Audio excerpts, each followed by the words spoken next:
Hello. I think I'm at the right place. All right, we're back.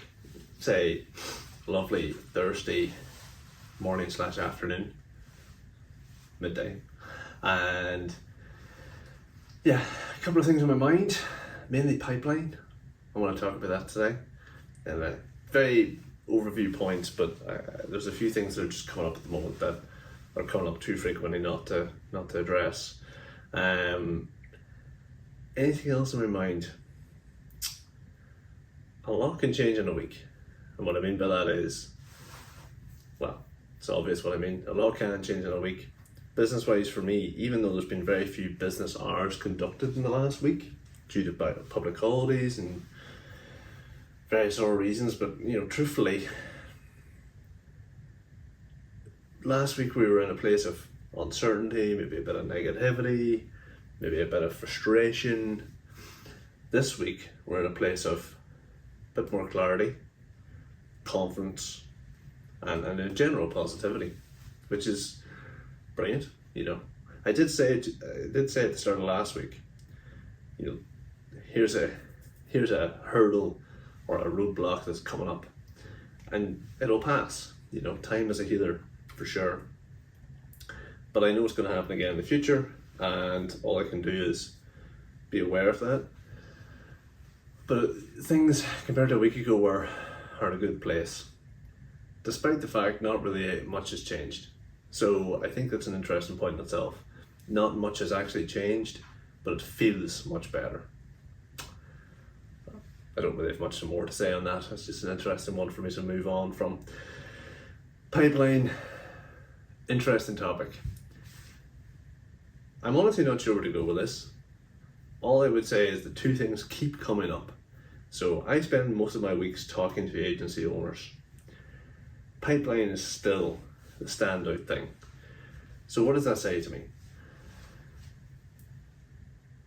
Generally, based on people I speak to, they're struggling to get leads. They're struggling to have conversations with leads, potential clients. 2, they're not having enough conversations with the right potential clients. Those are the 2 points. So again, 1, the volume is not there. 2, the quality is not there for each agency. The right person for one agency might be a completely wrong person for another agency, so we'll just keep that in mind. Equally, enough volume for one agency will not even be close to enough for another agency. So these things vary in terms of quantities, right? Significantly. Generally speaking, if the clients I have, what do they have? Between 20, maybe. I mean, a few of them even have very low, high. A few clients will have a low volume of clients, but they'll be very high value. So 5 to 100 accounts, by all means, manageable numbers. So we don't need pipelines that are filled with billions of dollars of opportunity here. But what we're talking about is consistent flow of leads from the right people, or with the right people, with the pain points that you can actually solve. And yeah, maybe it's always been the way, but I just feel like agency owners more than ever now, this is coming up, and it's a case of what can we do about it. I'm going to touch on something today that is something that's come up in this channel in the past, but for me, this all comes back to who you're actually trying to work with and why. Because until you get that right, your pipeline's always going to be an issue. There's a fly attacking my coffee. So it's always going to be an issue. The majority of people, if not all, I can't say all actually, the majority of people I speak to that I then dig into things a bit more with them on haven't really figured out their positioning, and they're also saying they're having pipeline issues. So again, if I go back to my first 2 points, the volume isn't there and then the quality of lead isn't there. The volume won't be there, right, if you don't have the understanding of who you're trying to target, and the quality won't be there if you don't have the understanding of why you're trying to target them. So positioning is who we're trying to work with and what we're doing for them. Complete clarity on that point, those 2 points. So I have a session later today with a client where we're talking about this. It's going to take a couple of hours, maybe even more, to get into it. I'm going to come out the other end, and the key things will be around those 2 points. The key conversations, right, will be around those 2 points. The first one then, so who are you trying to work with? I mean, locational restrictions, category restrictions, whatever else beyond that, can't think right now, sorry, my brain is frozen. But people will tend to put restrictions on themselves in terms of try to position themselves as the expert in X city doing things for X types of businesses. Fair enough, there's probably a better way to do it.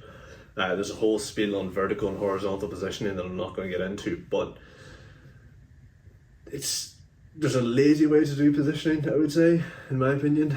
For example, I'm the UK's leading X. You might be, you might not be, you probably aren't. I don't know who the UK's leading X in anything is. I don't know how you measure that.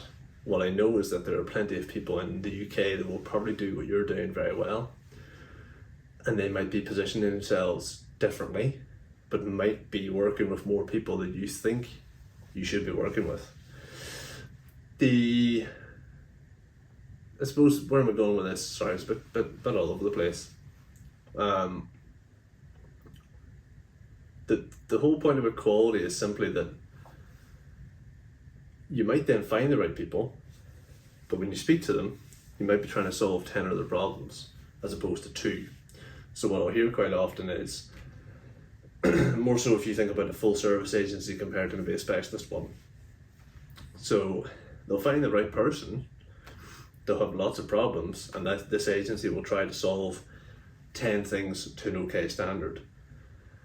As opposed to the agency that comes in and says, look, I can't do those 3, 4, 5 things at the end, but I don't think they're that much of a priority for you right now. We specialise in these 2 things, so I think it would be a great place to start working with you. That is a stronger bit of positioning as opposed to saying, I can help you do all this and solve all your problems, when in reality, you probably can't. So again, there's a few lines of thoughts on that one, but this can be applied to business in general as well. So if you're a business, who's your customer, and what pain are you helping them overcome, or what problem are you helping them solve? I'll probably just stop there actually. I might just end the video because that's the key thing. If you can't answer that question, it's going to be very difficult for you to build a pipeline, because your pipeline will comprise entirely of those people. And then you speak to them about those exact problems. What was that? I have no idea. But yeah, the general point here is that I think when I hear I don't have a healthy pipeline or my pipeline is weak, it usually stems from this point of unsure about who you're helping and why. So yeah, what's the main point of all this video? Find out, if you don't know, point 1 on the bit of paper, who do I ideally want to work with? Point 2, why? What am I going to help them to do? Easy. I'll do it for myself right now actually, after this video, and just make sure it's crystal clear for myself. But yeah, that was more for ramble, to be honest. I think it's one of these things where, again, it comes back to a video I did earlier in the week. It might seem obvious to me or to someone else, but it's maybe not so obvious if you're the owner of an agency that's struggling to answer this question. So it's a great example of why having a session like the one I'll have later today can really help people.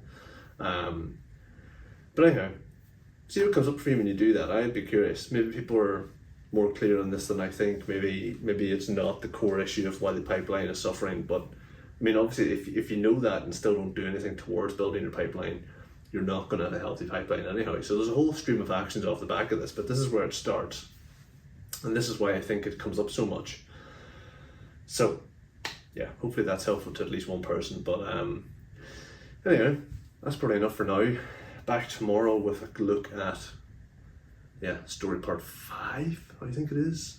My story part 5. So now, until then, see what happens with your pipeline and let me know.